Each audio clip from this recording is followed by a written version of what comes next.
नमस्कार दोस्तों, स्वागत है आपका हमारे चैनल पर।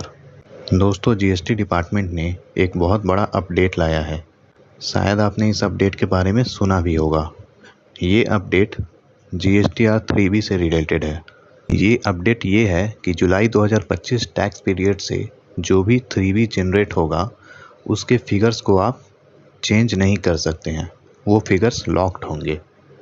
अभी तक क्या होता था कि जो भी जीएसटीआर 3B जनरेट होता था उसमें जो भी ऑटो पॉपुलेटेड डेटा होते थे उसे हम मैनुअली चेंज कर सकते थे, फिर चाहे वो सेल का डेटा हो या इनपुट का डेटा हो। यहाँ पर आप ध्यान दीजिएगा कि जुलाई 2025 टैक्स पीरियड की बात हो रही है, मतलब जुलाई 25 का 3B जिसका ड्यू डेट 20 अगस्त 2025 है। अब सवाल ये है कि मान लीजिए हमने जीएसटीआर 1 फाइल कर दिया लेकिन उसमें कुछ मिस्टेक हो गया, मतलब हमने कोई गलत फिगर्स डाल दिया जिसकी वजह से हमारी टैक्स लायबिलिटी बढ़ गई। तो उस चीज़ को हम 3B में कैसे चेंज करेंगे? तो इसके लिए डिपार्टमेंट ने जीएसटीआर 1A फॉर्म इंट्रोड्यूस किया है।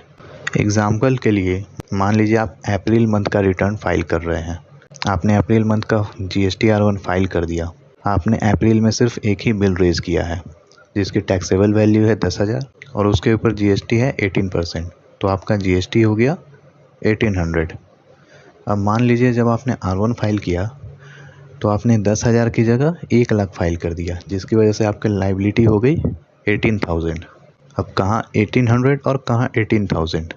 तो इस सिचुएशन में हम अभी तक क्या करते आ रहे थे कि हम अपने जीएसटीआर 3B में 10,000 ही शो करेंगे और उस पर 1800 ही टैक्स देंगे और नेक्स्ट मंथ के जीएसटीआर 1 का अमेंडमेंट कर देंगे। लेकिन जुलाई 25 टैक्स पीरियड से आप ऐसा नहीं कर पाएंगे, क्योंकि जुलाई 25 टैक्स पीरियड से जो भी जीएसटीआर 3B जनरेट होगा वो लॉक्ड होगा, उसमें आप कुछ भी चेंजेस नहीं कर सकते हैं। इसके लिए आप जीएसटीआर 1A का यूज कर सकते हैं और अपनी टैक्स लायबिलिटी को रिड्यूस कर सकते हैं। तो जब आप जुलाई 25 का रिटर्न फाइल करिएगा तो इस चीज़ को ध्यान रखिएगा।